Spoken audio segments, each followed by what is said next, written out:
What's up everyone, welcome back to the channel. So today we'll be checking out the 2020 BS6 Hyundai Venue, which has been my daily driver for the past month. So without further ado, let's get into it. I'll start this review off by mentioning the looks. Hyundai has decided to give the Venue classic SUV proportions, and every single line looks clean and works well with the overall design.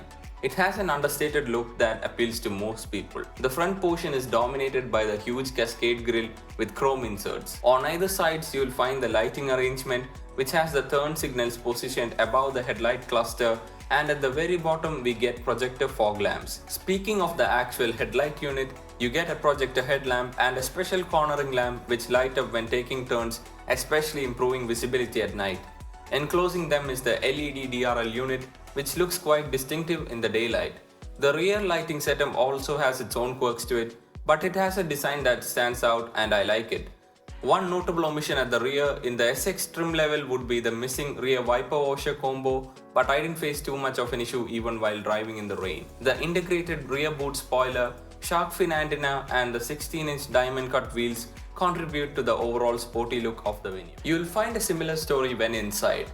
Everything is laid out logically and there are no ergonomic or quality related gremlins in here. The places where you touch often, such as the steering wheel, gear lever, center armrest, all feel extremely soft. The gauge cluster features a part digital part analog setup, and the centrally placed speedometer has a checkered effect in the middle which looks good. The tachometer and the digital trip computer flanks the left and right sides of the speedo respectively. The 8-inch center infotainment unit is bright, crisp, comes with Android Auto and Apple CarPlay, which are really important features to consider. You get some physical controls for the system beneath it. The SX trim level misses out on connected features and a push button start function. Weirdly, it's available in the DCT version of the SX trim level. The driver's seat gets manual height adjustment and the overall comfort and bolstering from seats are pretty good.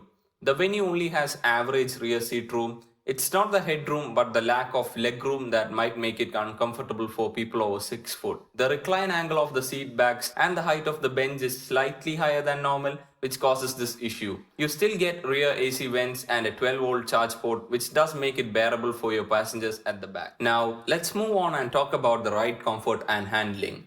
The suspension is set up tighter than normal and they've been able to strike a balance between its ability to go over bumps while still maintaining fun around corners. Also, the Venue is based on Hyundai's compact car platform. It isn't a downsized Creta as many might think. The steering is very light and surprisingly very precise. Makes driving in the city and 3-point turns that much easier. The only downside is that it is a bit twitchy going at high speeds, although this can be controlled without much difficulty. There is a slight amount of body roll which is to be expected in a compact SUV. Up next, let's talk about the engine. The 1-liter BS6 unit with direct injection may look lacking on paper, but the included turbo is of the variable geometry kind, which helps in minimizing the lag factor.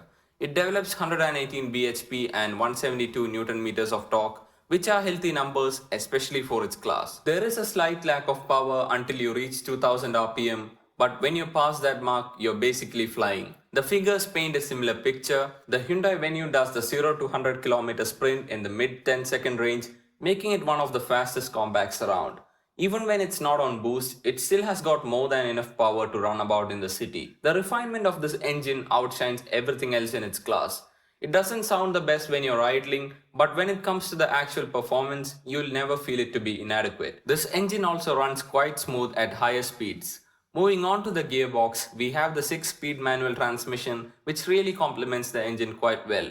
It is super responsive and the actual mechanism feels great to use. Hyundai has started to offer an IMT variant of the new Venue, although it isn't as responsive as a true manual gearbox.